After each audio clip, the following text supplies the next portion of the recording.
Welcome to my dual dagger build for Demon's Souls remake, you backstabbing bastards. This is not some kind of OP build or anything like that. If anything, it is more like fun build you can play if you would like to roleplay some kind of a thief or ninja or whatever, meaning that we are using two daggers and that we are trying to utilize that to maximum effectiveness.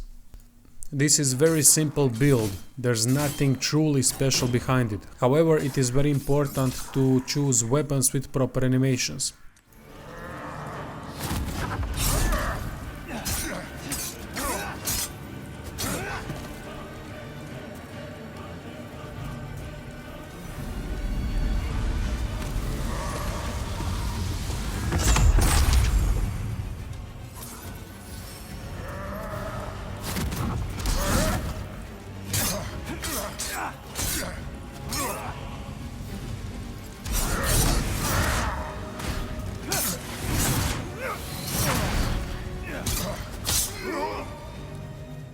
When it comes to starting classes, I would definitely suggest one of these three: Hunter, Wanderer or Thief. All three have decent stats for what we need. Good thing about Thief is that he starts with 13 intelligence, which means you only need one more point into intelligence to have 2 memory slots. Two most important stats for this build are Dexterity and Endurance. Endurance should be minimum at 24 after some time.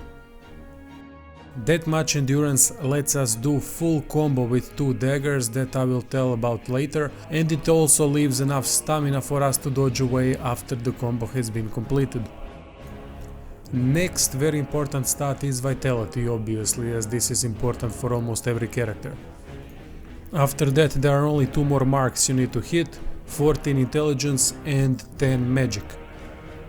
14 intelligence to have 2 memory slots and 10 magic to be able to talk to Sage that sells magic. Soft cap in Demon's Souls is at 50, meaning each of these stats can be leveled up to 50, after which benefits become very minimal. Weapon in my main hand is either dagger or secret dagger. Try to make it sharp at blacksmith in second world. That way we can have more dexterity scaling. My offhand weapon is Mailbreaker. Mailbreaker is my primary choice for offhand weapon because of the fact that it has really good stab animation that has quite a long reach, and you can also parry with it. Also try to make it sharp. Reason why I've chosen these two daggers in particular is because how their combo interacts. It is quite fantastic because you can do things very quickly and still have enough stamina to either continuously attack or dodge out of the way. I mostly use 2 combos. First combo is to start off with offhand stab, that is L1. Offhand stab with Mailbreaker is quite efficient because it has longer reach than your main hand weapon.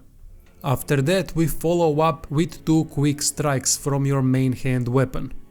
This combo works amazing because of the fact that you start off with longer reach attack with your offhand weapon, meaning L1, and then continue with 2 R1 presses that follow up quite fast. This is your main short combo. Your longer version is for enemies that can be staggered. Most of the enemies in this game can be staggered, and this is why this particular setup with these daggers is quite effective, because we can poke them relentlessly. Longer combo works like this. Start off with your offhand L1 attack, 2 times R1, L1 again, and finish off with heavy attack from your main hand. If you have at least 24 endurance, after this long combo you will still have enough stamina to roll away, which is quite important. Another quite good attack is backstab plus R1. This gives you plenty of reach, and also you might be able to avoid with your backstab some of the incoming attacks. Back to gear. Second weapon of choice is definitely bow. With high dexterity we can do plenty of damage with bow. I've chosen in this case lava bow, but there aren't that many options, so either go with lava bow or white bow in the end. Second offhand weapon is definitely Catalyst. We're gonna use it to cast protective spells, meaning warding and greater warding. Greater warding costs 2 memory slots, and that is why we need 14 intelligence. Armor set that I'm using is Imperial Spy Armor, because it is upgraded version of Black Leather Armor, which we start with as Thief.